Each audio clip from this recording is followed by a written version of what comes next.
Azərbaycanda müşahidə olunan faktiki hava açıqlanıb. Milli Hidrometeorologiya Xidmətindən bölgə TV verilən məlumata əsasən, yanvarın 2-si gün ərzində ölkə ərazisinin əksər bölgələrində yağıntı hava şəraiti müşahidə olunub.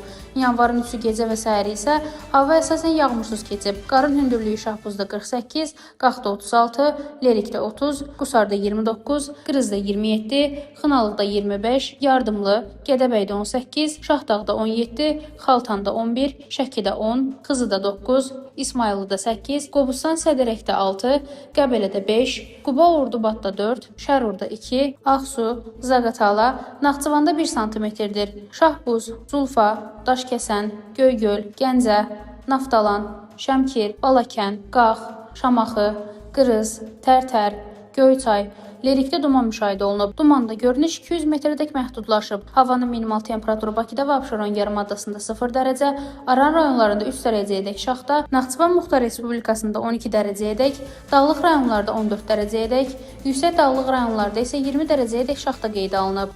Rəna Rövşənqızı, Bölgə TV.